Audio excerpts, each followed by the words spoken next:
किस्त नंबर 49। पैगंबर इस्लाम हज़रत मोहम्मद सल्लल्लाहु अलैहि वसल्लम।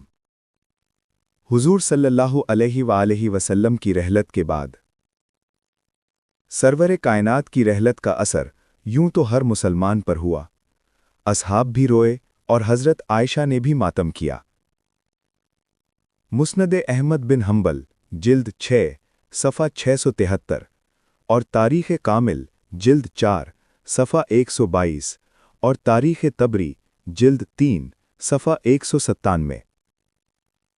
लेकिन हुजूर सल्लल्लाहु अलैहि वसल्लम की वफ़ात का जो दुख सैयदा फ़ातिमा सलामुल्लाह अलैहा को हुआ वो मुनफरिद था।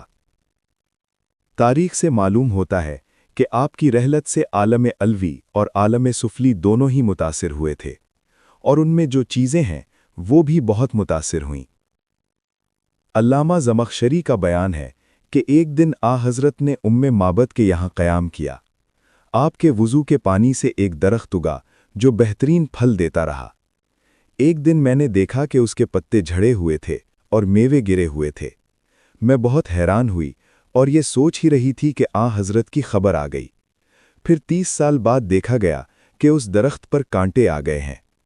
बाद में मालूम हुआ कि हज़रत अली की रहलत हो गई है।